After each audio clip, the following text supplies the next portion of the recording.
Il chante, il compose, il écrit, il fait tout. Bonjour, Mathias Mathieu. Merci Bienvenue. beaucoup d'être avec nous aujourd'hui dans Télématin. Vous Avec êtes joie.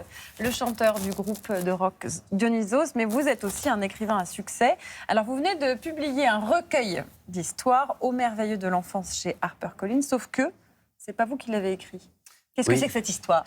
J'ai eu la chance de beaucoup travailler à mon rêve toute ma vie et travailler un peu au rêve des autres. C'est un peu comme en sport, hein, on va parler de métaphore sportive.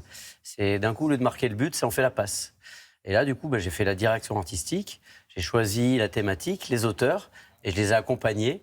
Et j'ai adoré cette sensation de planter une graine comme ça. Et des fois, chez des auteurs en plus dont j'adore les livres, comme Baptiste Beaulieu ou Virginie Grimaldi, par exemple, Ouais. Olivia Ruiz. Josiane Balasco Josiane également, Balasco, Cécile plein, Coulon, plein, plein. Majid Cherfi, Kali, etc. etc. Et de voir d'un coup une nouvelle qui pousse grâce à mon petit jardinage préalable. Donc vous êtes l'homme de la passe décisive en quelque sorte. C'est quoi pour vous le Exactement. merveilleux de l'enfance, ça évoque quoi pour vous, Mathias? C'est ce moment de bleu de la flamme où on devient soi-même. Comme Nietzsche nous demande de devenir nous-mêmes pour faire société au maximum. Du coup, chaque différence, chacun est très différent. Et comme il est différent, il peut tolérer encore un petit peu plus l'autre. Et le merveilleux de l'enfance, c'est le moment où on muscle cet enfant intérieur et qu'on lui permet, en fait, de perdurer pendant l'âge adulte. Alors évidemment, nous, quand on est artiste, on s'en sert tous les jours. Mais on s'en sert aussi, ne serait-ce que l'imagination, on s'en sert pour l'empathie. Donc c'est pas une question d'âge, le merveilleux de l'enfance, c'est Pas toute du la tout. vie en fait. Pas du tout, parce que d'ailleurs, c'est pas un livre pour enfants, ça peut être lu par des enfants aussi, mais c'est un livre pour adultes sur l'enfance qui peut être lu aux enfants. Mais c'est c'est toujours l'imagination, c'est le premier muscle de l'empathie déjà.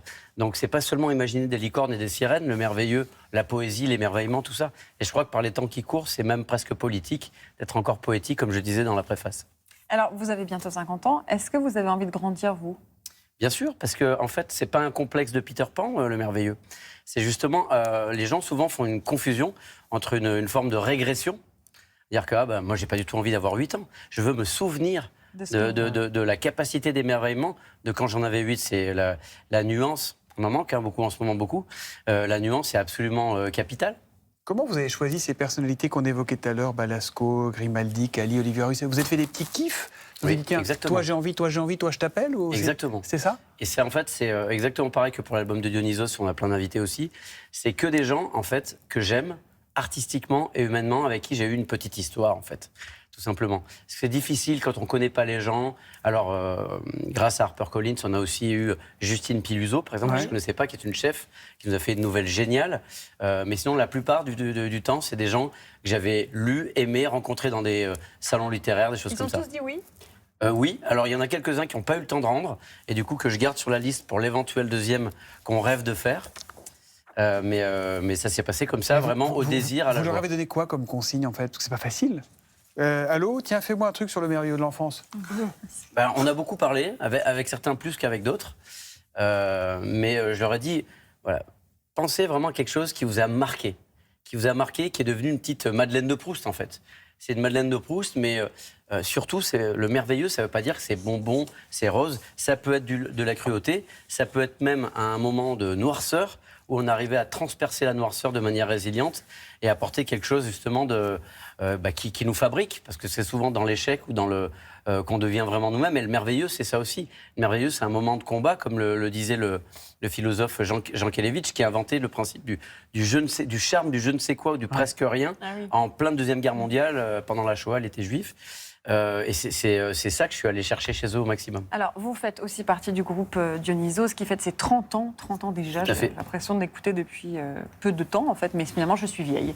L'album L'Extraordinarium vient de sortir. Vous serez également en tournée, notamment au concert au Zénith de Paris. Ce sera le 4 avril. J'ai l'impression que vous vous arrêtez jamais. Est-ce que c'est le fait d'avoir été malade, vous en parlez librement, de votre maladie, qui vous donne cette énergie? Alors, je pense qu'il y a une pulsion de vie qui s'est exacerbée bien comme il faut quand même. J'étais déjà hyperactif, hypersensible depuis tout petit, mais c'est vrai que de se rapprocher de la mort d'aussi près, en fait, donne une conscience de la chance extraordinaire, du privilège d'être en vie. Et en plus, comme je vous le disais tout à l'heure, je travaille à mon rêve. C'est quand même un privilège. Alors, c'est énormément de travail, mais c'est exactement passionnant de travailler avec des auteurs qu'on aime, comme sur Au Merveilleux, pour Extraordinarium de se retrouver à échanger après 30 ans de groupe, à faire un Zénith de Paris, être avec Mathieu Chédid, Kerenan, le chanteur de On va entendre Chatterton, quelques Bernard notes de M Werber. d'ailleurs, qui chante avec vous. On va entendre quelques notes. Voilà. Quand j'étais petit, Bah voilà Mathieu. j'étais un Jedi. La reprise de votre tube. Bon, Mathias Malzieu, on a une surprise pour vous. Ah Regardez. Surprise. Oui, autant que surprisier, on aime se faire des surprises. Et je suis un disciple. Le disciple du grand maître surprisier. Mathias, mon cher. Ah, si j'avais su un jour que je serais l'invité qui débarque comme ça dans l'émission, qu'on n'attend pas, qui va parler de l'invité. J'aime beaucoup l'idée. Écoute, je vais aborder la pierre richardite. C'est une maladie qui existe sûrement à beaucoup d'entre nous, mais surtout à tous les deux. Et il nous arrive toujours une malédiction de tout oublier, d'être tête en l'air, d'être Pierre Richard. Raconte-nous la pierre richardite et donne-nous tes meilleurs exemples. Génial. Alors, Nicolas Hulman est un ami extraordinaire, un comédien et un battleur passionnant, passionné, poétique. C'est quelqu'un qu'il faut absolument découvrir.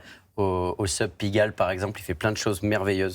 C'est vraiment une âme poétique en mouvement extraordinaire. Mais la pierre richardite. La pierre richardite, De quoi il parle ? la pierre richardite, c'est dans mon roman Une sirène à Paris, qui fait aussi partie du livre de l'Extraordinarium, où il y a la suite de tous mes livres et ce qui se passe avant et après à chaque fois. Et en fait, c'est un personnage qui est très distrait, Mais évidemment. c'est vous, ça. Et évidemment, c'est toujours un petit peu les personnages principaux, c'est un peu des avatars quand même. Et Nicolas pourrait presque être un avatar, pourrait être presque un personnage. Moi, c'est perte de carte bleue, perte de téléphone. Qu'est-ce que je pourrais raconter comme truc bien extraordinaire ? Là, je suis un tout petit peu au dépourvu, mais... Après, le Pierre Richard, c'est dans l'ordinaire, c'est dans le quotidien. Oui, c'est tous les jours, c'est oublier des choses, c'est perdre des choses et faire des belles bêtises. Mais par exemple, je me souviens d'une fois où je suis parti en Espagne et c'était encore avant l'époque des téléphones, où on avait tout sur téléphone, et où j'avais toutes, vous savez, les vouchers des hôtels, là où je devais aller pour rencontrer un petit peu tout le monde, etc., sur en tournée. Et je suis parti avec rien. Ou par exemple, je suis arrivé en Islande. Et j'avais pas vérifié pour faire le tour de l'Islande en skateboard à moteur après mon opération, ma transfusion. Et qu'est-ce que je fais ? J'avais pas vérifié. On n'avait pas le droit de prendre des batteries au lithium. Ah ouais. Donc, Vous allez nous raconter la suite. Parce qu'on est obligé de lancer la pub. Ok, ça marche. Mais vous restez avec nous jusqu'à 9h30. Ouais, avec Le plaisir. merveilleux Mathias Malzieu, à tout de suite.